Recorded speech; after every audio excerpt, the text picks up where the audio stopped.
Ghost stopped moving before Marcus heard anything. One moment the dog was tracking ahead through 8 inches of new snow along the east fence line, silent and systematic the way he moved through everything, and then the movement simply ceased. Not a gradual slowing, but a full stop. The kind that has no intermediate state, as if the decision had been made at a frequency Marcus couldn't access. Ghost stood with his body angled slightly south of the fence, ears up and perfectly still, and his pale gray coat against the white field made him look like something the snow had assembled from its own materials. Marcus stopped behind him and listened. He heard the wind in the pines above the ravine.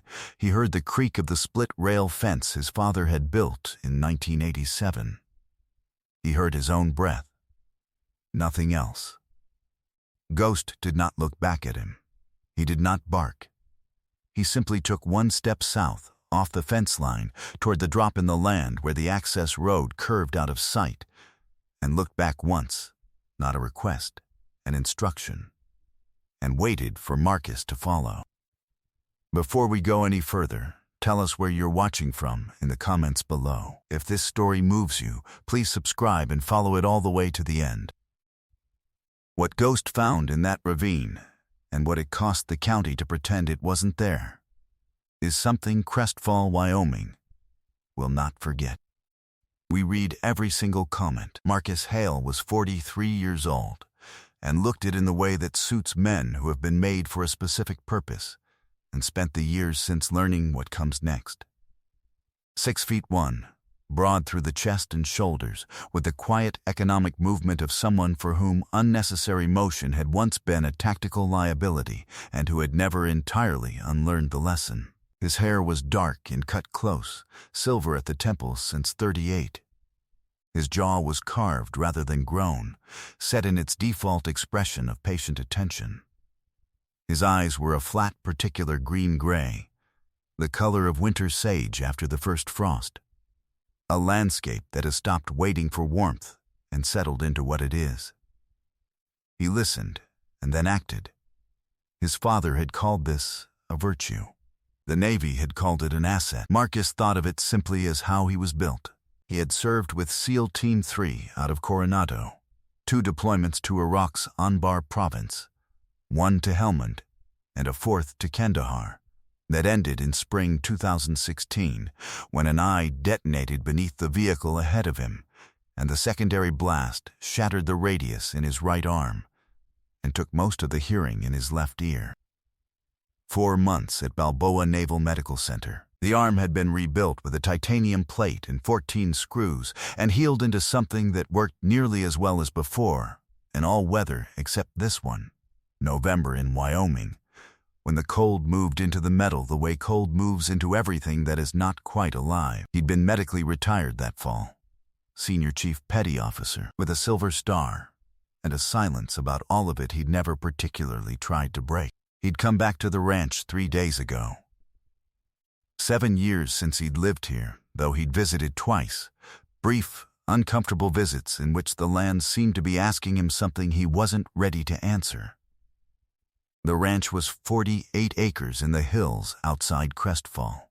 The property his father had worked for 31 years and left to Marcus in a will written with the particular economy of a man who didn't believe in saying things twice. The house needed the front porch resided. The east pasture fence had 3 broken rails. The barn roof had partially collapsed under last February's snow load, a section over the feed room that had left the hay exposed for 7 months. Marcus had looked at all of it on the morning he arrived, and had made a list in a notebook, and had started at the top. He was a man who started at the top. His father had taught him the fence line walk. Go the perimeter first, every morning in winter, before anything else. Check for breaks, for ice-heaved posts, for the quiet evidence of what the season has done overnight. Marcus had walked it every morning as a boy, and every morning as a young man before the Navy took him. And he had walked it this morning, because it was what you did when you came back to a place that had been waiting. Ghost was a 7-year-old German Shepherd, with a coat so pale it read silver in most light. the kind of coloring that made handlers do a double take the first time they saw him, before they understood that the dog inside the unusual coat was as serious and capable as any they'd worked with. The saddle was soft charcoal, fading at the edges like a shadow, without clear boundaries, and the muzzle was black. 86 pounds. The tip of his right ear had been lost to a wire snare in Helmand Province in 2015, set across a doorway threshold, triggered when Ghost cleared the room first, the wire catching and tearing before Marcus reached him. The right ear healed into a blunt, squared edge that gave his silhouette an asymmetry people always eventually noticed. His left flank carried 3 pale staple circles, where a stab wound had been held together during an apprehension in Kandahar in 2016, the same deployment that ended Marcus's career. Marcus had driven 400 miles to the military working dog facility at Lackland rather than wait for the transfer paperwork, and Ghost had been in the passenger seat before the release form was signed. Ghost moved through the world with a silence that people who hadn't worked with trained dogs found unsettling. He did not pad or shuffle. He moved, and then he was somewhere else, the transition so smooth it seemed to skip a frame. His nose was always working. His pale amber eyes missed nothing. In the 3 days since arriving at the ranch, he had investigated every structure, every fence line, every outbuilding and tree line with the thoroughness of an animal who considers security assessment a basic courtesy. He slept across Marcus's doorway. He woke before Marcus did. He had looked toward the ravine twice already this week, once at dusk, once at 3 in the morning when Marcus found him sitting at the south window, still and intent, watching something in the dark that Marcus could not see. Marcus had noted it both times. He had not understood it until now.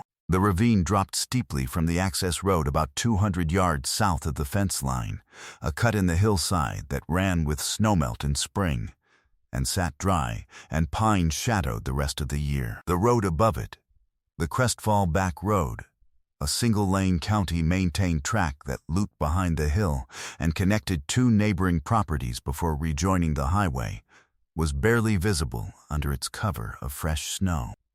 Ghost moved toward it without hesitation, nose dropping to 6 inches above the ground, and Marcus followed with his hand at his side and his right arm aching in the cold, and his eyes already working the terrain below the road's shoulder for anything that shouldn't be there. He saw the tire tracks first, or what remained of them, 2 parallel compressions in the snow on the shoulder, already half filled by overnight accumulation, running to the edge of the drop and then ending. The way they ended was wrong. Ghost was already going down the embankment, picking his way through the frozen brush and the loose shale that underlay the snow, moving faster now. Marcus went after him, one hand on the embankment wall for balance, his boots finding purchase on the frozen ground with the care of someone who has learned what it costs to fall on uncertain terrain and has adjusted his relationship with speed accordingly. The truck was a 2009 Chevy half-ton, dark grain, lying on its passenger side at the base of the ravine, with its undercarriage facing the embankment, and its cab half buried in the snow that had built against it since it went over. The windshield had spiderwebbed, but held. One rear tire was still turning, imperceptibly, in the wind. The driver's side door, now facing straight up toward the sky, was cracked open 2 inches. That was the only reason Marcus understood immediately that someone had survived the impact. A closed door meant the person inside had been incapacitated on impact. A cracked door meant someone had tried to get out and couldn't, and had decided to conserve heat instead. Ghost stood at the cab's edge and looked down through the cracked door and did not bark. Marcus climbed to the door and pulled it open against the resistance of its own weight and looked down into the cab. Ruth Alderman looked back up at him. She was 74 years old, and she was wearing a down vest over a flannel shirt over what appeared to be 2 additional flannel shirts, and a wool hat she had pulled down past her eyebrows, and her right wrist was held against her chest in a way that told Marcus it was broken without requiring closer examination. Her face was the color of ash in the places it should have been pink. Her eyes, however, dark brown, sharp, completely present, were the eyes of a woman who had decided she was not going to die in this ravine and had been executing that decision with full commitment for however long she'd been here. "Well," Ruth said. Her voice was hoarse and slower than it wanted to be, which was the hypothermia talking. I was starting to wonder. Marcus said, "How long?" "I went over around 7 last night." She paused. "What time is it now?" Marcus checked his watch. 9:40. She absorbed this. "About right," she said. "I stopped counting around dawn. 14 hours.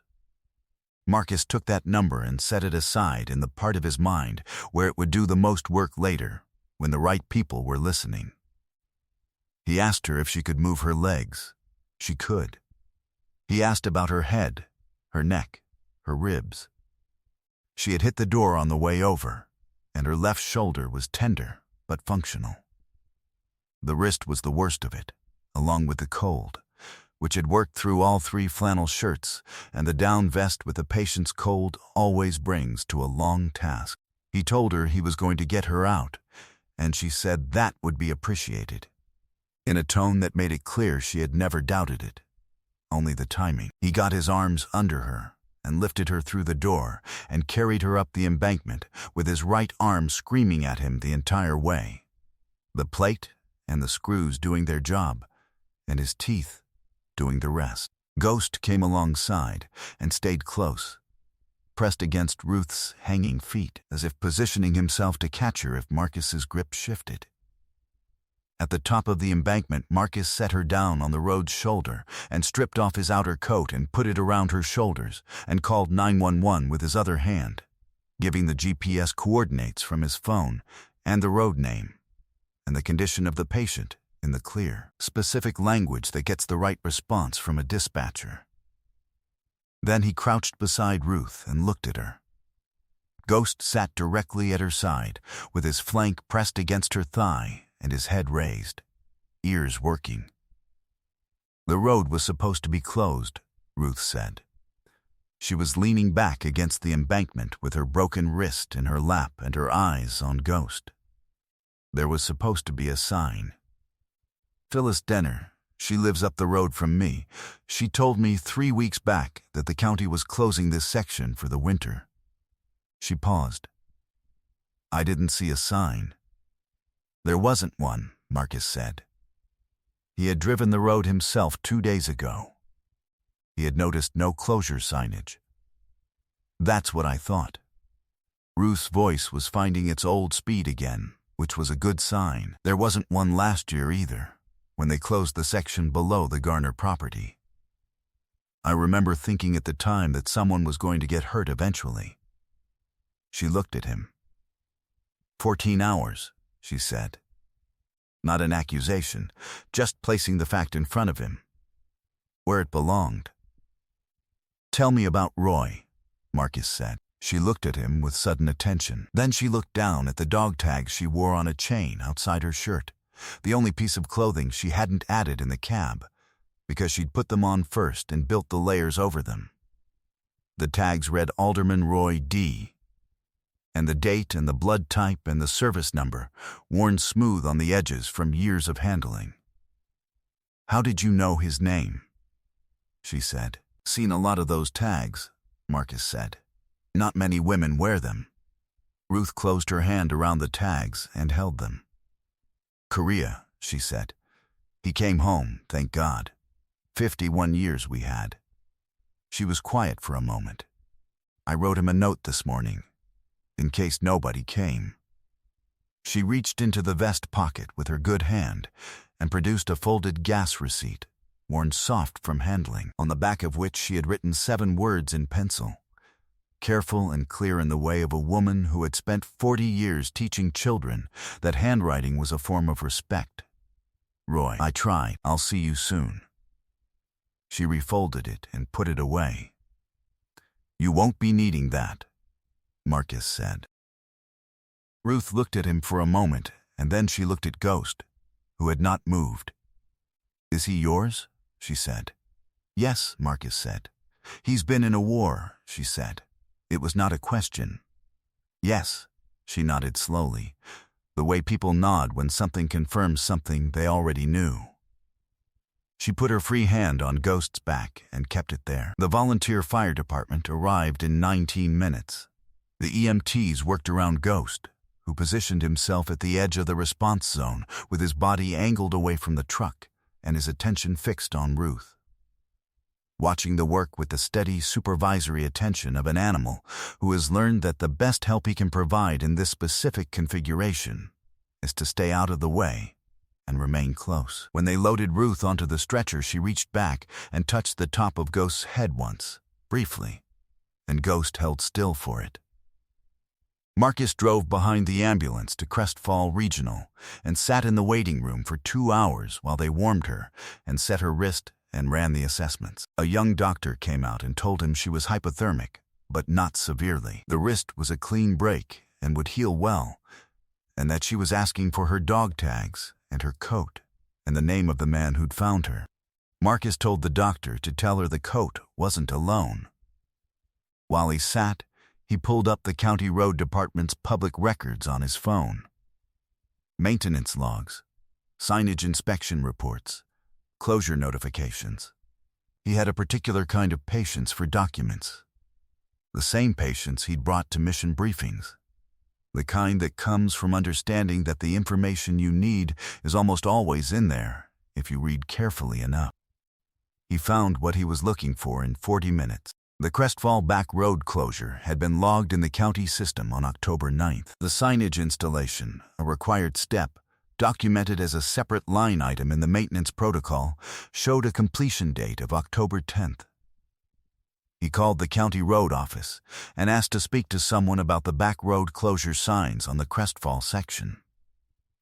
A woman put him on hold for 3 minutes and then told him that the inspector had confirmed installation. Marcus asked for the name of the inspector. She told him it was on file. He asked her to read it to him. After a longer pause, she told him the name was Dale Ingram. Dale Ingram was 52 years old and had been the County Road Department director for 9 years, long enough to have settled into the particular comfort of a man whose performance is reviewed by people who do not drive the roads he manages. He was efficient with paperwork and less efficient with asphalt. Rural section maintenance had declined measurably under his tenure. Cracked shoulders, deferred grading, signage that existed in county logs before it existed on the road. He had learned over 9 years which of those 2 conditions required his most careful attention. His sign-off on the Crestfall Back Road closure was dated October 9th. The sign itself, as Marcus confirmed the following morning, walking the section, did not exist on the road. What existed was a rusted post with the mounting hardware still attached, and a 6-inch section of reflective orange plastic in the frozen brush 8 feet below the shoulder, where a vehicle had knocked it, and the wind had carried it. 6 weeks. The sign had been down for 6 weeks. Marcus spent 2 days pulling records. He identified 5 additional rural sections with the same discrepancy between logged signage dates and the physical state of the road. He photographed each one. He compiled everything into a folder organized the way he'd organized patrol reports. Date, location, documented action, actual condition, gap between them, and drove to the county commissioner's office and left a copy flagged urgent with a cover note that stated the situation in 4 sentences and included his former rank and Silver Star citation number. Not for credit, because he had learned that documents with a clear author who has something at stake are taken more seriously than documents without one. He also called a man named Carter Webb, who had served as a Navy corpsman attached to SEAL Team 3 for 18 months in 2014 and 2015. And who now worked as a staff reporter at the Laramie Boomerang. Carter answered on the second ring, as he usually did. Marcus told him what he had. Carter drove up from Laramie the next morning with a recorder and a camera. Dale Ingram did not expect Marcus at the county road office. He was a large man who occupied a chair the way people occupy chairs when they believe the chair confers something beyond its physical function. And he looked at Marcus with the expression of a man who has prepared a specific response and is adjusting it in real time because the person across from him is not the configuration he'd prepared for. "The sign was installed," Ingram said. "We have documentation." "You have your own documentation," Marcus said. He set the folder on the desk. "I have photographs. Taken the morning after an elderly woman spent 14 hours in a ravine 300 yards from where that sign was supposed to be standing." He let that rest for a moment. 5 other sections are in the same condition. I can walk you through each one, or you can look at the photographs. Ingram didn't look at the photographs. Road signs get knocked down. That's a maintenance issue, not a... The maintenance protocol requires a 30-day re-inspection after installation, Marcus said, for all temporary closure signage. That's in your own department's published standards. He had read the standards document twice. None of these 6 sections have a re-inspection log entry. I'd need to verify that. I've already verified it for you. It's in the folder. Marcus was still. His voice had not changed volume or temperature. Ghost sat at the edge of the desk and did not look at Ingram. He looked at the door, as he always did in rooms with only one exit, covering the angle. Carter Webb at the Laramie Boomerang has the same folder. He drove up from Laramie this morning. He'll be filing the story this week unless the county commissioner's office contacts him with a substantive response before then. Marcus paused. I'd suggest the response include a timeline for the reinspection and remediation of all 6 sections, and a review of the signage protocol compliance for the past 3 years. Ingram stared at him. Then at Ghost. Ghost did not return the look. "You can't just walk in here and I can," Marcus said. "I did." He stood. "The commissioner's office has the folder. Mr. Webb has the folder. You have the folder. I'd suggest deciding which of those 3 conversations you'd like to have first." He picked up his coat and left.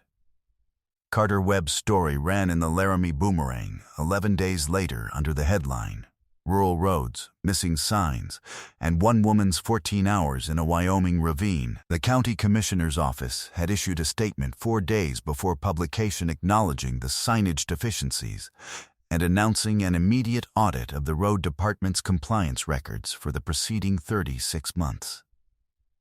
Dale Ingram was placed on administrative leave the same week.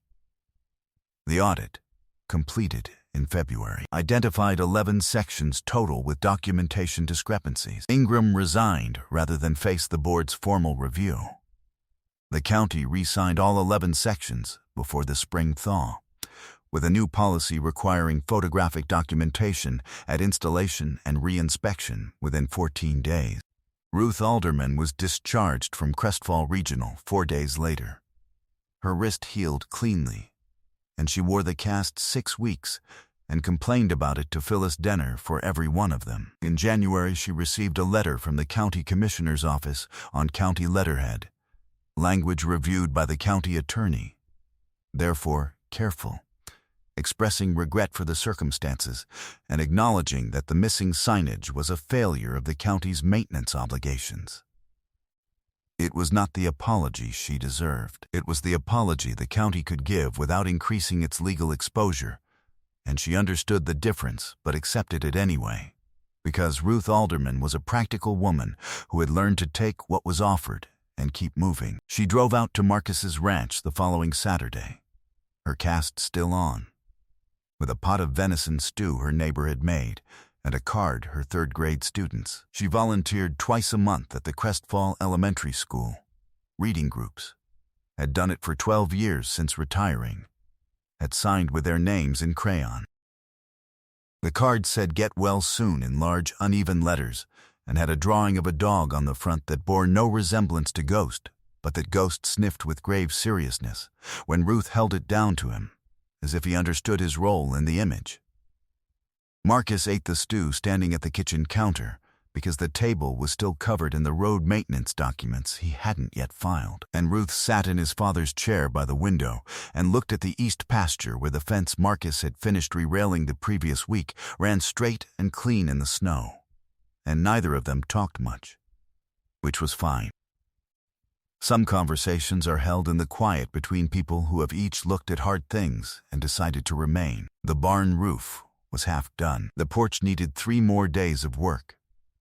The list in the notebook was shorter than it had been, and would be shorter still by spring. On the morning Marcus had come back, 3 days before Ghost had led him to that road, he had sat in his truck at the top of the driveway and looked at the property for a long moment before he got out.